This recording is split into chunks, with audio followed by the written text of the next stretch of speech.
ஒரு ஸ்டோரி சொல்கிறேன். ஒரு வீட்டில் ஒரு அம்மா அவங்களோட 2 பசங்க இருந்தாங்க. அவங்க வந்து ரொம்பவே கஷ்டத்தில் இருந்தாங்க. ஒரு நாள் நைட்டு அவங்க வீட்டில் ரொம்ப அதிகமான மழை பெஞ்சிட்ருந்துச்சு.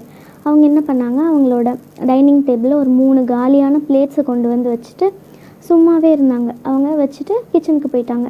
அவங்களோட பசங்க ரொம்ப நேரமாக வெயிட் பண்ணிகிட்டு இருந்தாங்க. சாப்பாடு வரும், சாப்பாடு வரும், சாப்பாடு வரும்னு. ஆனால் சாப்பாடே வரல. உடனே என்ன பண்ணா, அவங்களோட சின்ன பையன் அவங்க அம்மா கிட்ட போய், அம்மா ரொம்ப நேரம் ஆகுதும்மா, எனக்கு ரொம்ப பசிக்குதுன்னு சொல்லி அழ ஆரம்பிச்சிட்டான். அவங்களுக்கு உடனே ரொம்ப கஷ்டமாக இருந்துச்சு.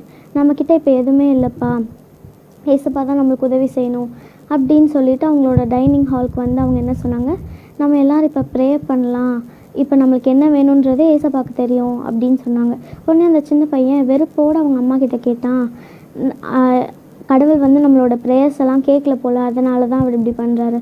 உடனே அவங்க சொன்னாங்க, விசுவாசன்றது அற்புதம் நடக்கிறதுக்கு முன்னாடியே நம்ம அவருக்கு தேங்க் பண்ணால் தான் அது உண்மையான விசுவாசத்தை குறிக்குது. அதனால் நம்ம அவருக்கு ப்ரேயர் பண்ணலாம், அவர் கண்டிப்பாக நம்மளுக்கு என்ன வேணுன்றதை நிறைவேற்றுவார் அப்படின்னு சொல்லி அவங்க ரெண்டு பசங்களோட கையை பிடிச்சி அவங்க ப்ரேயர் பண்ணாங்க. ப்ரேயர் பண்ணி முடித்த உடனேயுமே அவங்களோட கதவை யாரோ தட்டுற சவுண்டு கேட்டுச்சு. அவங்க கதவை திறந்து பார்த்தா கொட்டுற மழையில் ஒரு டெலிவரி பாய் நின்றுட்டு இருந்தார். உடனே அவங்க சொன்னாங்க, தப்பான இடத்துக்கு வந்துட்டீங்க சார், நான் எதுவுமே ஆர்டர் பண்ணல, சாரி அப்படின்னு சொல்லி கதவை சாத்து போனாங்க.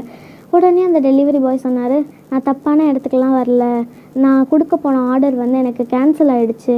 நான் ஓனர்கிட்ட கேட்டப்போ சாப்பாடை வேஸ்ட் பண்ண வேணாம், அந்த தெருவில் இருக்க ஃபஸ்ட்டு வீட்டுக்கு கொடுத்துருன்னாரு.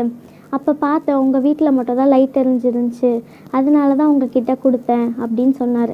உடனே அவங்களுக்கு ரொம்ப சந்தோஷமாக அதை வாங்கிட்டு வந்து அதை அவங்ககிட்ட பசங்கக்கிட்ட கொடுத்துட்டு உடனே கண்ணீரோடு அவங்க முட்டி போட்டு, உங்களோட அற்புதத்தை நான் சந்தேகப்பட்டதுக்கு என்னை மன்னிச்சிருங்க, இந்த அற்புதமான உணவுக்காக உங்களுக்கு ரொம்ப நன்றி அப்படின்னு சொல்லி அவங்க பசங்களோடு சேர்ந்து தேங்க் பண்ணிவிட்டு அவங்க சந்தோஷமாக சாப்பிட்டாங்க.